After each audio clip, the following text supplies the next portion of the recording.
When I walked out here, I got to be honest, I was pretty nervous. I hope I didn't, bomb this. Because last time what happened? So on the screen, you were going to see my best friend, my wife Kelsey. She winds up telling me with excitement and fear that she's pregnant.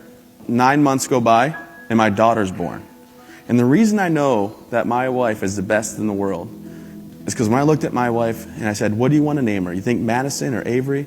She looked at me and said, no, we have to name her Chloe Lynn, don't we? And I said, we don't have to do that. Why would you even think that? And she said, because, you idiot. You already got your ex-girlfriend's name tattooed on your arm. Yeah. So we named her after my ex-girlfriend. It's not true. It's not true. No, my ex-girlfriend's the devil, but it's on. So everything's going my way. I'm coming up on my third deployment. I got to go over to Afghanistan for my third time. Start putting our stuff on like normal.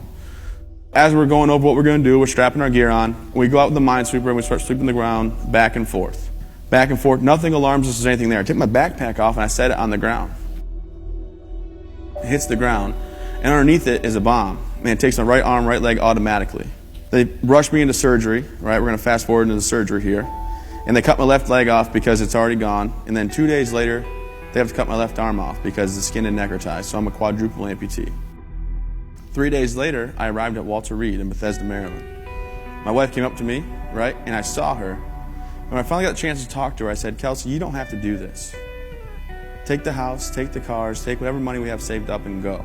This is not the life I would choose for you. And she thought about it, and she said, I was thinking that. Yeah. Yeah. And then she came around and she said, you know what? Handicap parking sounds enticing. I'm going to stay. But if you can imagine, she actually at 23 and I'm 25 and our daughter's 6 months old said, you know what? I'm going to be here. We're going to get through this together. So I'm at Walter Reed and I'm trying to recover. And I had to find motivation. But I find motivation in my wife and my daughter. And all of a sudden, there's a brotherhood at Walter Reed. A robot walked into my room. And the first thing out of this guy's mouth was, hey, man, welcome to the club. I said, I want to be in your club. He said, kind of late now, don't you think? I said, oh, you got me there. And his name was Todd Nicely. And he showed me that with hard work and determination, I could walk again. And two things went off. Number one, this guy showed me the way that I can get better. I can still be there for my family. And number two, he's a Marine. And if a Marine can do it with how dumb they are, So the things I wanted to accomplish, I wanted to be able to feed myself again. I wanted to be able to pick a fork up and put food in my mouth. You see, I couldn't do that for 5 weeks. At 5 weeks, I was out of my recovery stage enough where I was healed up and I could grab a fork. I also was tired of sitting in a wheelchair. I thought, you know what? I want to be able to walk again. So 7 weeks and 4 days into my recovery, I took my very first steps at Walter Reed. It was very painful. It was not easy. And as I was walking around the track, they said, you'll walk 1 lap today. And I went ahead and walked 3 laps that day. And when I got done, I sat down, took a breather, and realized this could be something that I do. Now the next thing, ladies and gentlemen, is my hand. And this thing's the coolest thing in the world. On the screen, you're going to see the most important hand that I own, right there.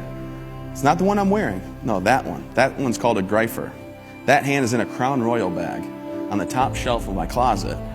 Yeah, and nobody touches that hand because that hand closes 25 pounds of pressure. And you see, my daughter is 7 years old. Yeah, in 9 years, Johnny's going to come knocking at the door. And he's going to be like, hey, bro. Like, did you just bro me, Johnny? That's 25 pounds of pressure. He's like, oh, dude, that hurts. Johnny, there's no strike 2 and 3. This is 2 and 3 right here. Crunch. I break his hand. I know, sad. He's like, let me go. Let me go. I pull Johnny close. I don't let him go. No. I say, Johnny, guess what? I don't know what. No fingerprints, Johnny.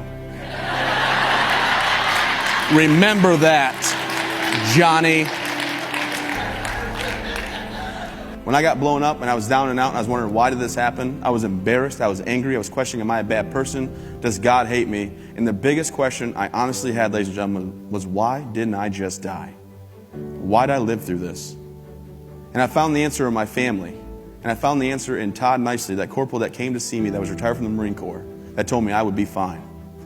So I decided I was going to talk to everybody I could that was at that hospital. And at Walter Reed, amputees are what you normally see. And me missing all 4 limbs, that was the worst you were going to see. So I'd go room to room, and I'd say, hey, I'm Travis. You're going to be fine. Same message Todd gave me from that experience. Some people found out I did that. I became known as the mayor of Building 62, and they made a documentary on me. I don't think my problems outweigh anybody else's. I am fortunate to live in a nation where I can wake up in the morning with no arms, no legs, strap my legs on, right? Throw my arm on, go in the elevator and go out and live life to the fullest. Take my wife and my daughter wherever we want to go. The 2 life lessons that I have learned that I want you to go and pass along to everybody that you meet is, number 1, don't dwell on the past. I learned that because when I was sitting in my hospital bed, closing my eyes and wishing that this did not happen, I realized you're not going to change the past. I can't change what happened yesterday, and I can't change what happened 6 years ago in Afghanistan. So I reminisce the 25 great years I had with legs and arms, and I've had 6 pretty great years without it. But with that experience and so many more, you can't always control your situation. But I can always control my attitude.